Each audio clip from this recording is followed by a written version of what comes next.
ബൈജു ഏട്ടാ, ബൈജുവിന് ഇപ്പോൾ പഴയ പോലെ എന്നോട് സ്നേഹമൊന്നുമില്ല. എന്താ നിനക്ക് അങ്ങനെ തോന്നാൻ കാരണം? കാരണമൊക്കെ അവിടെ നിൽക്കട്ടെ. ഞാൻ 3 ക്വസ്റ്റ്യൻ ചോദിക്കും. അതിന് കറക്റ്റ് ആയിട്ടുള്ള ആൻസർ പറഞ്ഞില്ലെങ്കിൽ നിങ്ങളുടെ കാര്യം പോക്കാം.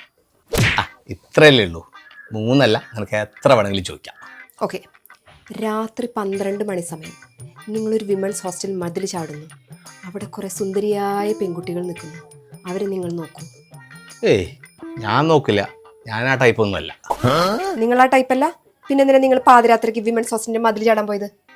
അല്ല, അതിപ്പോ അതൊക്കെ പോട്ടെ. Question number 2. നിങ്ങൾക്ക് 2 ഫോണിലേ, ആ 2 ഫോണിലേക്കും ഒരേ സമയം 2 കോളുകൾ വരുന്നു.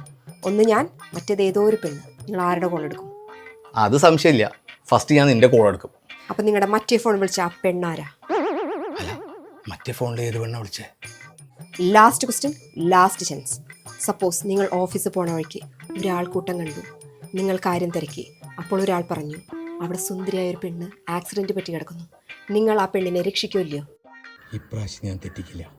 ഏതോ ഒരു പെണ്ണെന്നല്ലേ പറഞ്ഞത്. അപ്പൊ രക്ഷിക്കണ്ട. രക്ഷിക്കുന്നു പറഞ്ഞാൽ ഇവള് പ്രശ്നം ഉണ്ടാക്കും. ഏയ്, ഞാൻ രക്ഷിക്കില്ല. Your answer is wrong. ആ പെണ്ണ് ഞാനായിരുന്നു. നിങ്ങൾ എപ്പോഴും പറയാറുള്ളതല്ലേ, ഈ ലോകത്തിൽ ആകെ ഒരു സുന്ദരിയുള്ളൂ, അതെന്റെ ഭാര്യയാണെന്ന്. അപ്പൊ സുന്ദരി എന്ന് കേൾക്കുമ്പോൾ തന്നെ അത് ഞാനാണെന്ന് മനസ്സിലാക്കണ്ടേ? U failed.